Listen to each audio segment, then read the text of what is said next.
Hey everyone, John here. Just wanted to come into Monday, smoking hot with you guys, and we're gonna really talk about continuing on our topics and our check-ins. About our goal setting and stuff like that. Today, I really want to touch base with you guys. It's Monday, the last Monday of November, going into December at the end of this week. We really, really already need to be talking about January and 2024 goals. I know some of you out there, your fiscal year is 24 already, and that's great. So I hope your goal setting was off to a great start, your milestone completions. What I want to challenge with you guys with, if you haven't already done it, let's talk January. All right, of course we know about the goals and the yearly goals, the quarterly goals, the monthly goals, the weekly goals, etc. Uh, but do you have a big audacious goal? Right? Do you have that one goal that's just so huge? When you first look at it, you're like, oh man, I don't know, and you kind of have to think about it and you have to ponder it. uh, if you don't have one, you absolutely need one. Big audacious goals are going to push you further. You're going to grow faster. You're going to gain a whole lot of momentum with it, especially when you have the right leaders and managers in place to lead and manage all those different goals and milestones through the months, through the quarters, through the weeks. Right? I've been talking about getting your week off started right, getting those goals set that are going to make you successful for the week, and how they should be lining up with your monthly goals, your quarterly goals, and going up. But this is where you could also set that big audacious goal.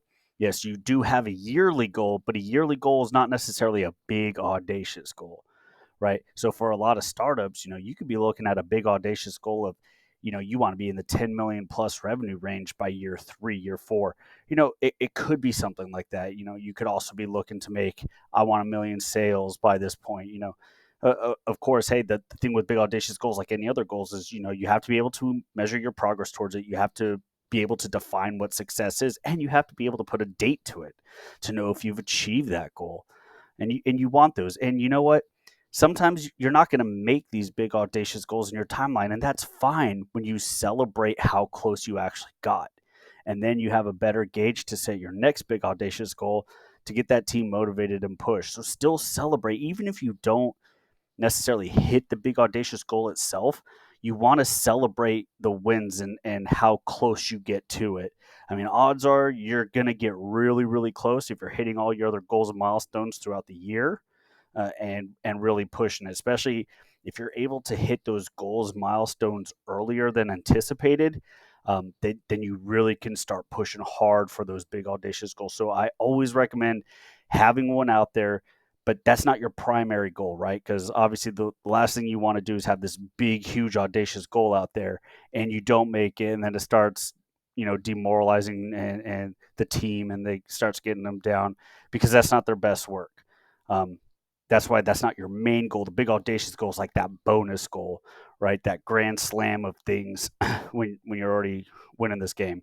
So definitely want you guys to do that.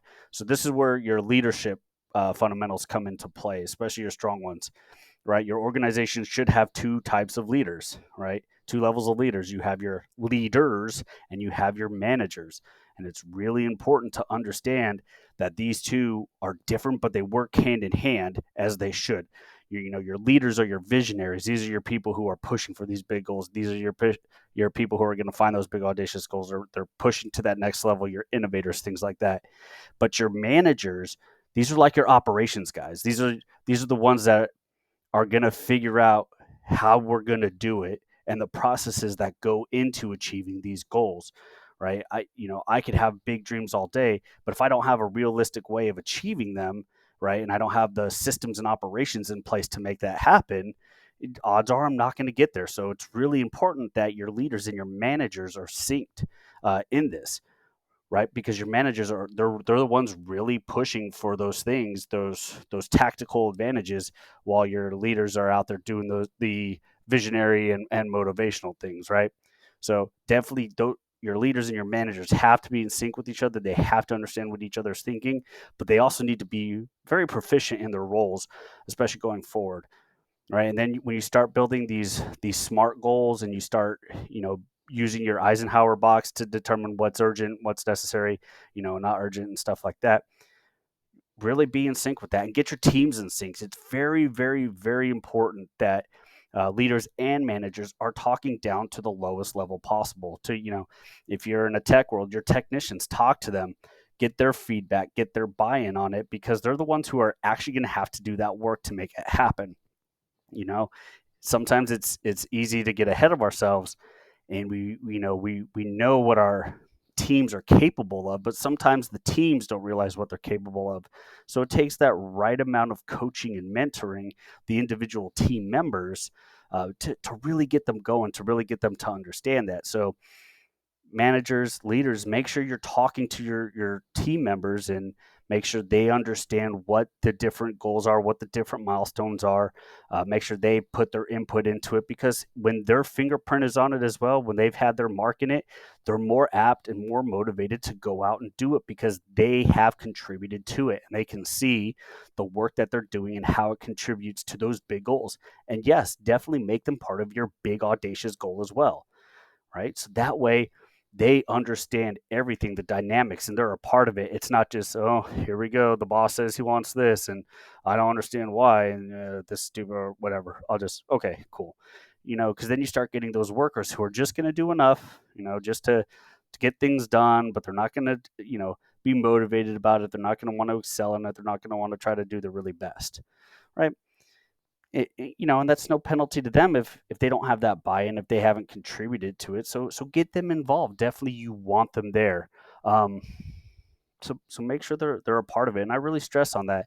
And one of my favorite things I tell people, tell different organizations when I'm working with them, is you got to understand the breakdown of your leadership, the different personalities, and how many people each leader or manager is in charge of. Right?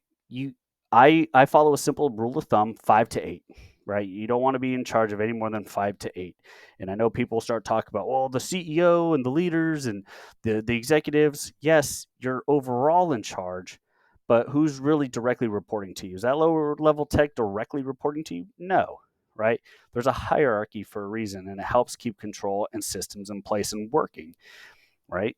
So definitely, you want to keep these leadership circles small. Executives and leaders, though, you still need to get out there. You still need to talk to your people, and you still need to understand the dynamics of your organization, because when you don't, it's no longer your organization. It's the person who best understands the people and the values that happen within it. So definitely get out there, do the circulations, talk to your people at all levels, and make sure you understand what's going on. You'll be amazed how much that pays off and how people really respect that from leaders and managers when they have taken the time to get to know and understand the individualities and the individualistic people at the working level. And guys, remember, these are the people who make things happen. They're the ones doing the work for you. So you owe it to them anyway. They're entitled to outstanding leadership. So give them that outstanding leadership. Those of who've been in the military, that's a big thing for us, right? Especially for NCOs, non-commissioned officers. That was our thing. Like, leading and managing people was our thing. Their growth and their well-being, their coaching and mentoring, that was our thing, right? To make the commander's dream happen. So God, I really can't, express how important that is, especially when you start working with your big audacious goals and you start working for your yearly goals and going backwards. The other thing that's really important, and this is where you get their buy-in, is that backwards planning. You need to backwards plan. And when you know you have a target, a set date and time when something needs to contribute, all right, now work backwards and figure out how to get there, right? So don't let that slip through the cracks. But that's an important piece, and that's one that I definitely go into detail with the organizations I work with, and we build those plans and we really dive into the intricacies of what that looks like with different timelines and different goals and how they build and compile on each other and how the dividends pay off, right? Because you always want to know that return on investment. Where's my work going and how is it paying off? Sure, I could do the grind and get there and achieve those goals, but if I'm not compounding anything and I'm not making things really growth, and I'm just hitting milestones, right? And I'm moving forward, and I always, hey, celebrate those moves forward. But real growth happens when you're able to push. So definitely something to think about, you guys, especially now. as we're going into December and we're going into that new year. You really need to start getting with your teams on this. You really need to start understanding the dynamics. Oh, and hey, by the way, how you treat your people, especially this time of year, is really going to determine how well your year is going to start. How motivated, how happy, how rested your employees are going to go into this next year, the beginning of 2024, is, it's really going to be determined how you treat them during the holidays. So keep that in mind. I know a lot of you do have work to get done out there, and some of them will need to work holidays or some weird hours, right? But the big thing is start with the people who want to do it. Start with the volunteers. And also though, you're going to have those individuals who are going to volunteer, they're going to want to do it. Still check on them as well. Still check on their mental health, their well-being. Make sure they're not burning themselves out in the process, right? Life can get very stressful, very hard. They're trying to do things for their family, and those behind the scenes things you might not know anything about. So make sure you're still checking up on them, making sure they are getting the rest. They're getting breaks. They're able to decompress, unwind, make sure things are going well, and they're able to take care of their personal stuff as well. All right, guys. I know it kind of been getting us going on this Monday. I really want to get going because yeah, we should have already had December planned out. In reality, we really need to start getting our next year plan established and solidified if you haven't already done so. But hey, always happy to help you guys. Always here for you guys when you need me. Please reach out. Please talk to me. Love the comments. Love the discussions that go on in the posts and all that. So definitely let's keep that up. Let's keep helping each other and supporting each other and being there for each other and offering the nuggets where we can. Because we all progress together. And in your organization, you need to keep that strategy, right? Because the mindset needs to be when one of you fails, all of you fail. And when one of you progress, all of you progress, right? It works both ways. You need to be growing together as well as you're going to fail together. So definitely let's get 2024 started off right. Let's get it planned right. Let's get that big audacious goal ready to go.